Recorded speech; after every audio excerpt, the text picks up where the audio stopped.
Descendants of those buried in a once lost African-American cemetery are working towards preservation. Today, several of them met to figure out their next steps. As our Daniela Ibarra shows us, this discovery has allowed them to learn more about their own family trees.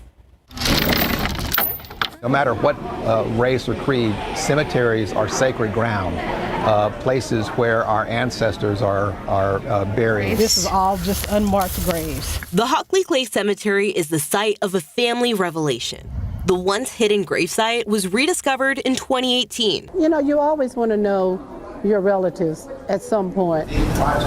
Carolyn Palmer learned her maternal grandmother, Corinne Kelly, is someone researchers believe is buried here. That is really a sweet, pleasant confirmation that now you know for sure. This list shows all those believed to be buried at Hockley Clay Cemetery. Bill Milclay and his daughter hope more are found. We've been bringing the family together now. I've met relatives that I didn't even know I had. Discovered. Everett Fly is helping the families with preservation.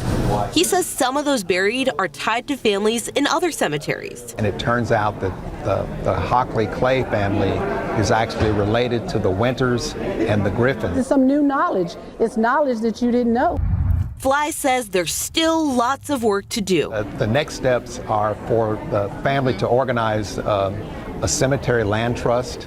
That way, going forward in the future, they won't have the same problems. Daniela Ibarra, KSAT 12 News.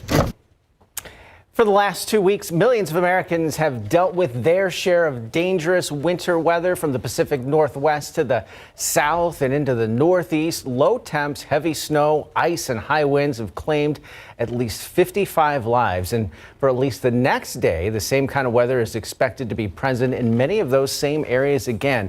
By the end of next week, though, some of those places will be experiencing abnormal highs after those abnormal lows.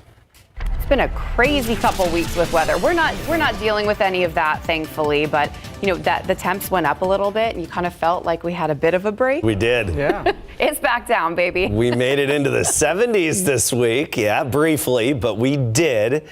And now we're back down again. And temperatures are going to be on the chilly side tomorrow. The clouds moved in early today and really kept the chill on. Tomorrow, chilly. We're going to be in the 30s to near 40 most of the day, turning damp and rainy, especially late tomorrow, then a warmer week ahead of us. Yeah, most of next week will be noticeably warmer. We'll get to that in a moment.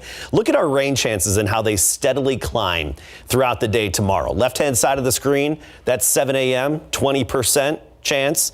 By 4 o'clock, 5 o'clock, we're up to 60%, and then 10 o'clock up to 80%, and we even boosted it to 90% around and after midnight tomorrow night into very early on Monday. Let's start with early tomorrow. Before sunrise, a few sprinkles may try to develop. We'll have the low clouds, but we're just going to be so dry near the ground that I think it's going to be hard for those raindrops to make it all the way down without evaporating a little bit, but that evaporation will actually cool the air temperature a bit, and that could lead to a few little insignificant parts of an icy glaze, right? Not a big deal. You're not going to really notice it. More of a gee whiz thing in parts of the hill country. That's it. A few nooks and crannies in the hill country. An insignificant glaze, not a big deal.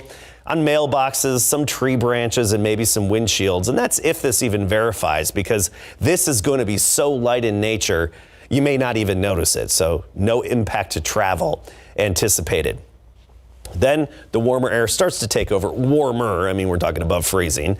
Starts to take over by noon. Some scattered activity. The showers becoming more widespread by Sunday evening and especially into Sunday night. It's going to start light and very light, really, for the most part tomorrow. But by tomorrow night and this time tomorrow and thereafter, some pockets of heavy rain. Even some rumbles of thunder, a few lightning bolts mixed in, some non-severe thunderstorms. And we do think that activity is likely to last even into the morning commute on Monday.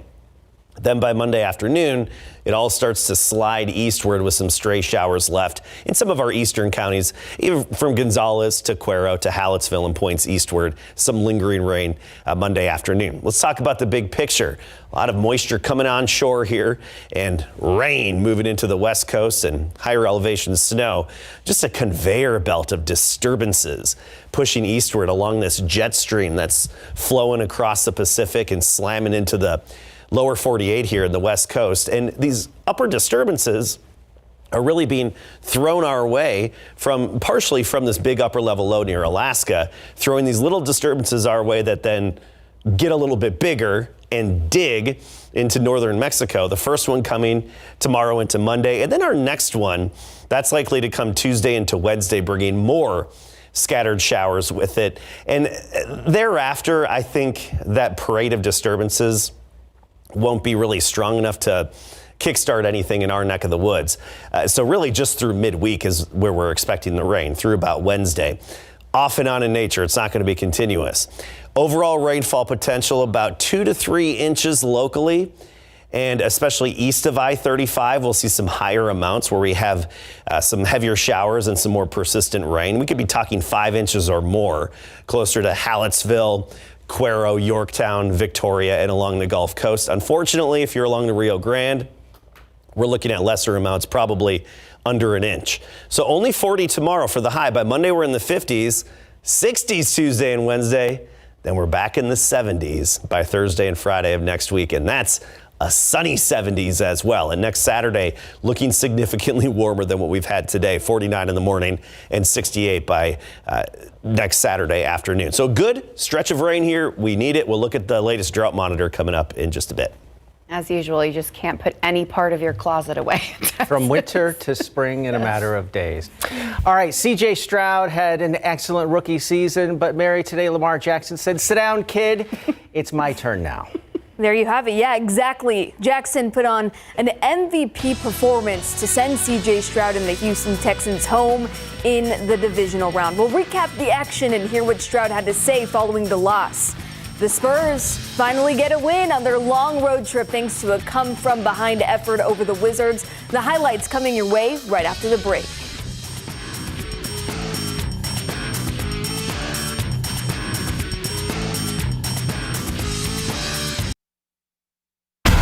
Football coverage brought to you by Davis Law Firm.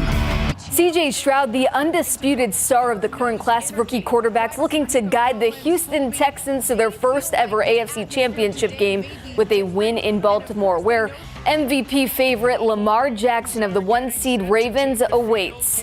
Second quarter of the AFC divisional playoff knotted up at 3 apiece. Play action fake, and Lamar Jackson takes up the middle, finding open green for a 23-yard gain. The drive capped off with Jackson faking the handoff and connecting with Nelson Aguilar in the end zone. Baltimore leads 10-3. Jordan Stout kicks a 45-yard punt fielded by Steven Sims, who was called up from the Texans practice squad this week. He slips a couple of tackles, and Sims is off to the races for a 67-yard punt return for the touchdown. The game's tied at 10. Before the half, the Texans defense comes up big for back-to-back sacks to make sure the Ravens stay out of scoring position. Although Houston's inability to score an offensive touchdown quickly became a problem, as it was only a matter of time Jackson would wear down the Texans' run defense. Baltimore scored 24 unanswered points in the second half to win 34-10, knocking Houston out of the playoffs. Stroud threw for 175 yards and didn't take a single sack. Jackson was very productive, finishing with 152 yards through the air and 100 on the ground with 4 total touchdowns. And Baltimore will host the AFC title game for the first time since 1971, and the Texans finished the 2023 campaign 11-8 overall. The Texans not deeming this a moral victory.